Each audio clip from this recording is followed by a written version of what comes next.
conversa dessa aula virtual de hoje, né? Antes de entrar no tópico específico que nós tínhamos programado para hoje, que trata da regulação da EAD no Brasil, só lembrando a sequência que nós vimos percorrendo na nossa aula da última semana, né? Nós conversamos aqui sobre a origem da EAD, né?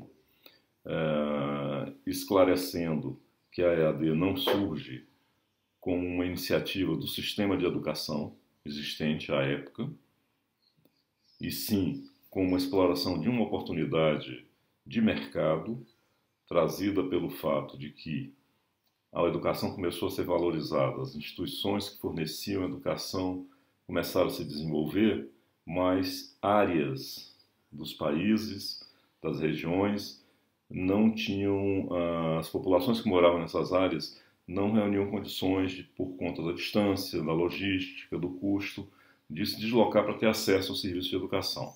Então, isso criou uma oportunidade de mercado e é por essa via que a EAD começa a se desenvolver, a se instalar e a se desenvolver, com uma iniciativa de mercado. Essa associação da EAD com o mercado e com a tecnologia, já que era imprescindível tecnologia que mediasse a comunicação à distância, essa característica vai se manter ao longo de toda a história da EAD. Esse foi o primeiro ponto que nós abordamos. O segundo ponto foi examinar algumas características da revolução tecnológica que nós estamos atravessando, reconhecer o caráter irreversível, estruturante dessa revolução tecnológica, embora ela não seja o único processo que vem dando uma forma específica à sociedade que está emergindo nesses tempos, embora isso, mas a revolução tecnológica é altamente determinante dessa dinâmica, tem uma influência enorme na reestruturação dos processos e das relações produtivas e sociais, como nós estamos assistindo. Então, esse entendimento, o entendimento também de que essa mudança tecnológica existe um delay, existe um retardo entre a existência e o uso da tecnologia e a sua regulação mais ampla pela sociedade, pelas organizações e, no nível mais amplo, pela sociedade. Há um delay porque regulação não é a mesma coisa de você dispor de uma tecnologia, adquirir e colocar para funcionar no seu processo produtivo. Regulação, ou seja, definir normas, leis, que regulem, que direcionem o funcionamento, o uso, estabeleçam limites, regras para o uso de determinadas tecnologias, nesse caso que nós estamos examinando. Regulação é um processo complexo, muitas vezes passa por processos políticos complexos, inclusive no Congresso Nacional, por exemplo, onde será preciso compatibilizar esse movimento de regular aquela tecnologia com os múltiplos interesses que existem no Congresso Nacional. O que é natural, legítimo, mas leva tempo. E nesse tempo, a tecnologia vai sendo usada sem muita regulação. Essa é a questão que nós colocamos sobre a mudança tecnológica, chamando a atenção que essa disseminação de tecnologia sem regulação se dá de um modo geral, em todos os setores onde ela vai penetrando e também no setor educacional. Então, nós vivemos um momento em que o processo de regulação ainda é incipiente em relação ao uso de tecnologia na educação, como em relação ao uso de tecnologia em vários setores da vida, né? Ponto. Terceiro ponto que nós examinamos foi entender que a presença da tecnologia, a entrada da tecnologia no processo da educação significou passar do professor individual, presencial, ao sistema de educação, né? Por um processo natural que ocorre em todos os ramos do desenvolvimento produtivo, seja de bem, seja de serviço, cresce um processo de divisão do trabalho e de especialização.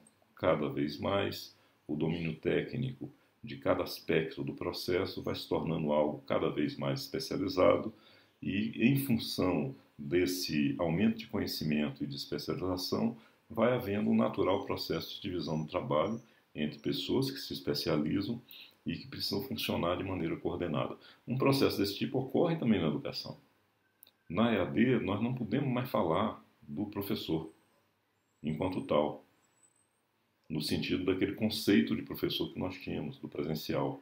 E nós temos ainda porque existe o presencial, mas que pela EAD esse conceito é superado, no sentido de que agora nós dispomos de um coletivo de pessoas com múltiplas funções, né, que são responsáveis pelo processo de ensino-aprendizagem. E não só de pessoas, né, mas de máquinas, equipamentos e de softwares, né, que realizam parte das funções intelectuais, de gestão, de processamento de informação, que anteriormente eram realizadas só por humanos, por pessoas, são realizadas hoje por software. Então, é um sistema que o Daniel Mills conceituou como polidocência, né, no sentido de que agora quem ensina é o coletivo. Né? Um coletivo de homens, máquinas e software. Né? As questões que envolvem qualidade pedagógica, então, elas se diferenciam. Uma coisa é discutir a qualidade pedagógica no ambiente presencial centrado em um professor. Outra coisa é discutir qualidade pedagógica num sistema onde existem atores humanos, máquinas e um elevado grau de divisão do trabalho. Em que sentido que é diferente? A questão pedagógica, enquanto se trata de um professor, ela está ligada às habilidades, às competências individuais daquele professor, de um modo geral. Outros fatores influem, mas essencialmente depende das decisões que o professor toma naquele período que ele é soberano na sua sala de aula. Ele pode realizar metodologias ativas ou não. Ele pode ser mais interativo, mais empático ou não. Isso é algo que tem a ver com características individuais do professor. E durante a execução do curso, isso é um processo que pode mudar em função da interação com os alunos, do posicionamento dos alunos e de outros fatores. Isso é dinâmico, isso é flexível. É o professor e sua autoridade sobre seu período de aula e sua visão do processo pedagógico. Né? Mas é algo sempre dinâmico e sempre sujeito a possibilidade de aperfeiçoamento. No sistema de AD é diferente, porque o sistema de AD, todo o processo de ensino-aprendizagem ele tem de ser planejado previamente, organizado previamente. Os conteúdos têm de ser desenvolvidos, o processo tem de ser idealizado como ele vai acontecer depois, lá com o aluno, com os tutores, né? Isso tudo tem de ser pensado antes, planejado, programado, organizado, o software tem que estar ajustado, as pessoas adequadas, capacitadas. Quando todo esse processo de planejamento está definido, está pronto, o curso é disponibilizado. Né? E aí ele passa a ser operacionalizado essencialmente pelo sistema, pelo software. Né? Ele vai disponibilizando sequenciadamente os conteúdos, as atividades, fazendo os registros, os controles, etc., sob mediação, principalmente do professor mediador, que nós chamamos tutor. Né? Então, num sistema desse tipo, aqueles requisitos de qualidade pedagógica mudam de figura. Ou eles são pensados no momento que o curso é planejado, desenhado, estruturado, ou o curso pode ganhar um engessamento que torna praticamente impossível que isso seja modificado em tempo de execução. Ok? E aí vamos observar especificamente. Tem dois requisitos pedagógicos que são centrais, que são importantíssimos do ponto de vista do que pensa a pedagogia moderna. O primeiro é que, em cursos de formação, o ser humano aprende como sujeito, não como objeto, não alguém que ouve ou lê passivamente conteúdos de algum lugar, mas aprende pela possibilidade que tem de interagir, de trocar ideia, de debater, de reconstruir conhecimentos. Né? Isso é uma característica central. Para que essa característica, esse requisito de um processo pedagógico bem adequado, bem desenvolvido, ocorra, para que isso ocorra, é preciso ter interação, é preciso ter interatividade num sistema de EAD entre os alunos e o professor mediador, que possa motivá-los, acompanhá-los, provocá-los, tomar iniciativas quando percebe que determinado tipo de conteúdo ou de atividade não é muito adequado para aquele momento, para aquela turma, tomar a iniciativa de ajustar. Então, a interatividade é vital.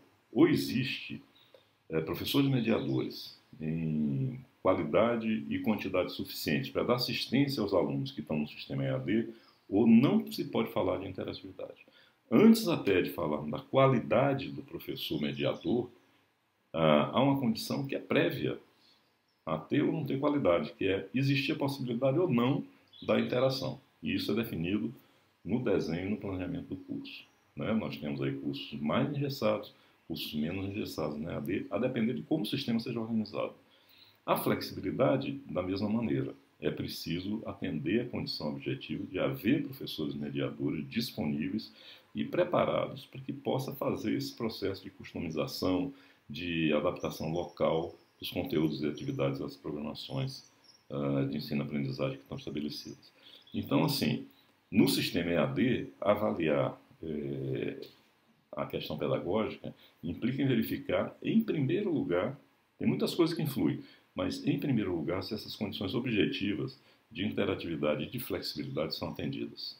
Essa é a questão principal que Moore, Peters, que é a literatura que nós temos trabalhado, designa com dois conceitos, o conceito de diálogo e o conceito de estrutura. Sendo diálogo, dando conta da questão do grau de interatividade entre alunos e professores mediadores ou tutores, e sendo estrutura o grau em que um determinado curso foi desenhado de uma maneira tal que, no momento de sua execução, ele é inflexível. Aqueles conteúdos, aquelas atividades que foram programadas não podem ser modificadas, por mais que um professor mediador, em contato na operação com seus alunos, perceba que é necessário, que deve ser modificado, mas o curso pode estar engessado em tal grau que isso não seja possível.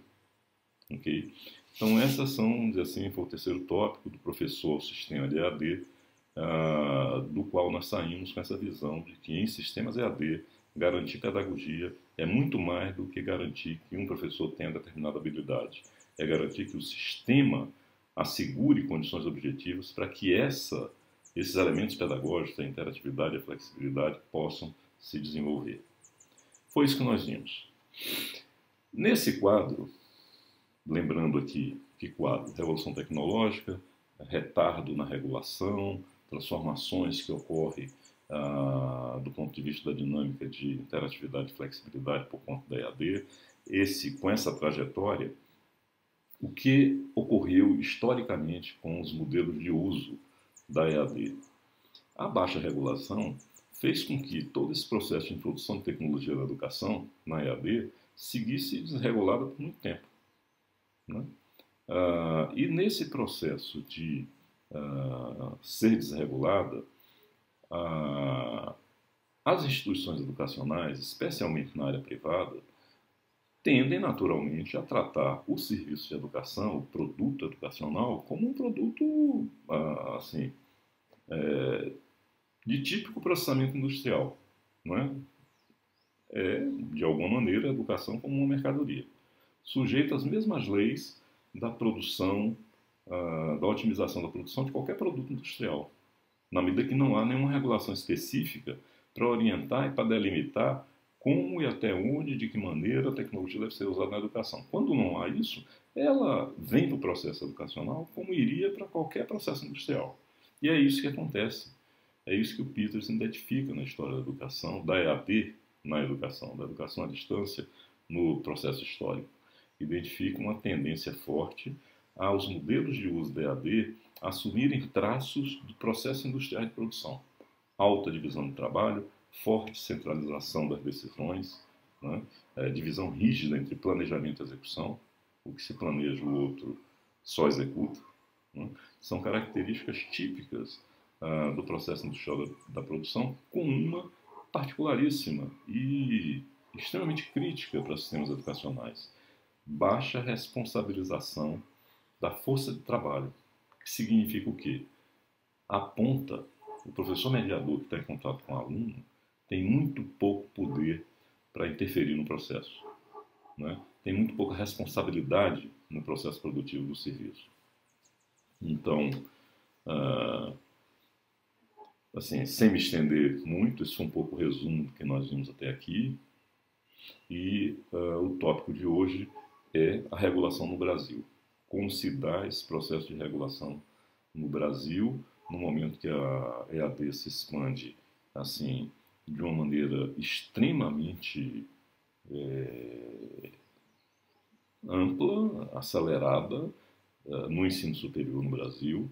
Ela já aponta para dentro de alguns anos igualar e superar as matrículas presenciais, especialmente na área privada. Na área pública é um pouco diferente, né? Vocês podem ver nos artigos que estão aí distribuídos, mas o essencial é reter aqui que é um processo fortíssimo de expansão da EAD no Brasil, com dominância na área privada, né? Quando nós examinamos a regulação brasileira, nós devemos considerar o que eu chamo de dois modos regulatórios, dois modos de regulação.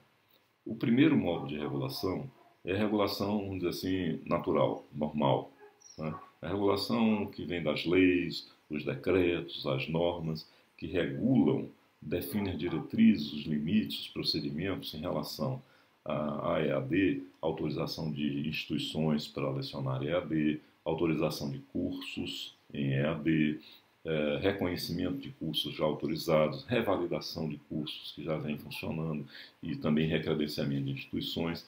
Há uma série de procedimentos que são regulados, né, que devem ser regulados, para que não seja qualquer organização, nem qualquer empresa que possa fornecer um curso de EAD de formação, no caso, né, de graduação no mercado, né, na sociedade. O exame dessa regulação geral, como eu chamo, né, que é o primeiro modo regulatório, depois nós vamos falar do segundo modo regulatório.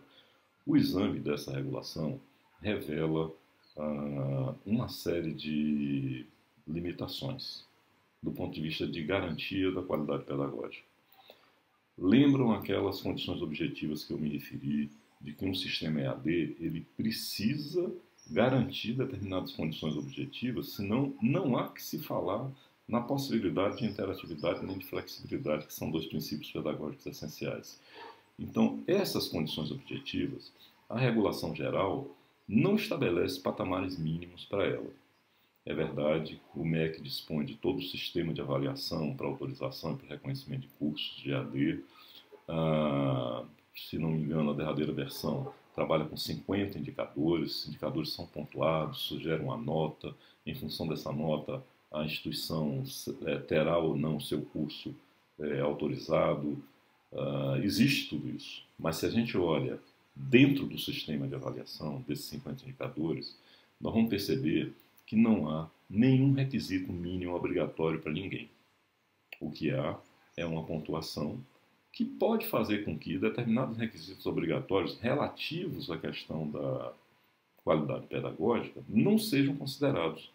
E ainda assim, apesar de, digamos, requisitos pedagógicos relacionados à atividade do tutor, do professor mediador, se não me engano são 5 nesses 50 indicadores, 5 teriam a ver com a questão da atividade da tutoria.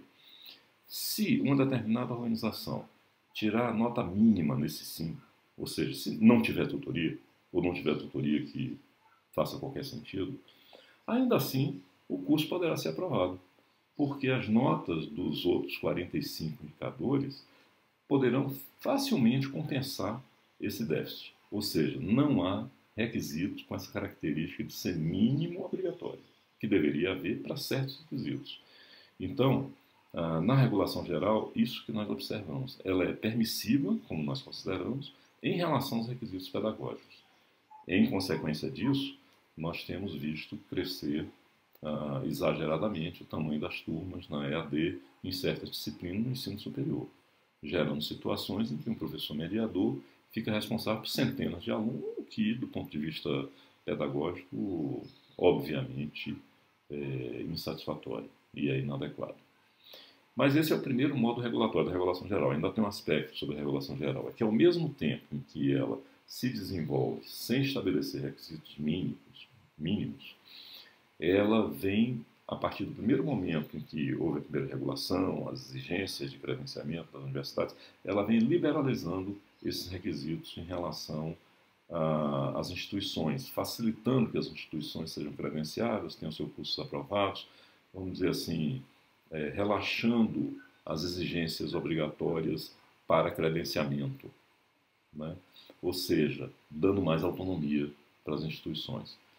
Eu avalio como algo potencialmente complicado você aumentar a autonomia das instituições, ao mesmo tempo em que não assegura requisitos obrigatórios de qualidade pedagógica.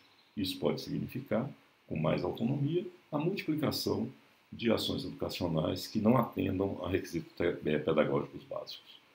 Isso em relação à regulação geral. Mas eu me referi que nós tínhamos dois modos regulatórios, né?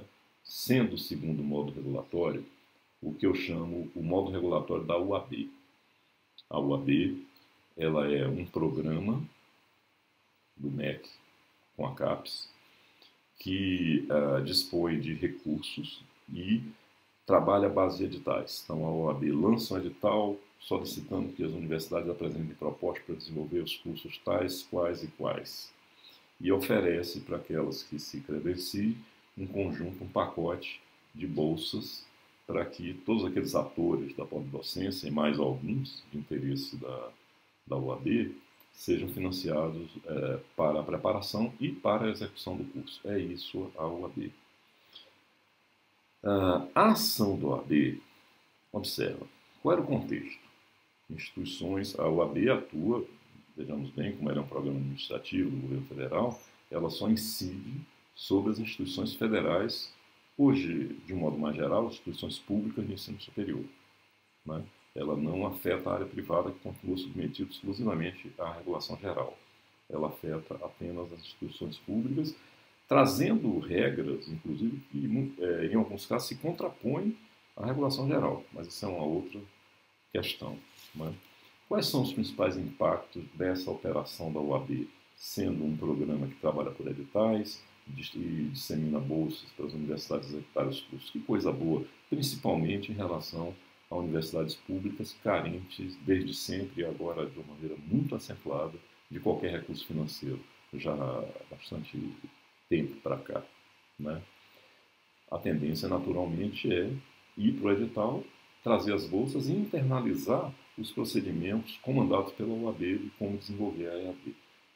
Para simplificar, isso resultou em que o processo da UAB inseriu dentro da estrutura de gestão da universidade funções e cargos de gestão dos cursos EAD que são financiados pela CAP, com bolsas controladas por ela, e que respondem administrativamente, em algum grau, ao próprio MEC e à própria CAPES. Então você tem, como se tivesse assim, um braço, um mecanismo da UAB operando dentro da dinâmica interna da universidade. E dessa forma, tendendo a funcionar com relações, no mínimo, muito tênues, quando não inexistentes, com a estrutura tradicional e legal, né, legítima, de gestão acadêmica administrativa da universidade, constituída há décadas, né? Então, essa estrutura, primeiro efeito, é essa estrutura paralela em relação àquela que assegura a autonomia de decisão da universidade, né? Essa estrutura administrativa baseada em bolsas não assegura essa autonomia, pelo contrário, ela se afasta daquela dinâmica de gestão que é a própria essência da autonomia de uma universidade pública. Esse é o primeiro problema. O segundo problema é a utilização de bolsas para financiar programas de EAD nas universidades públicas. O que ocorre com as bolsas? As bolsas são recurso eventual. As bolsas são recursos sujeitos a toda espécie de corte e contingenciamento. Tudo está, mas as bolsas são as mais imediatas porque suas consequências financeiras e econômicas para o ente que a disponibiliza são menores, né? Você não tem CLT, demissões, etc. Bolsa é bolsa. Deu, tirou. E isso implica no risco permanente à continuidade dos trabalhos, né? A continuidade dos cursos que foram financiados com essas bolsas. Mas se muda a conjuntura, se muda o governo, esses cursos podem ficar sem condições de assegurar a sua própria continuidade, né? A sua própria continuidade.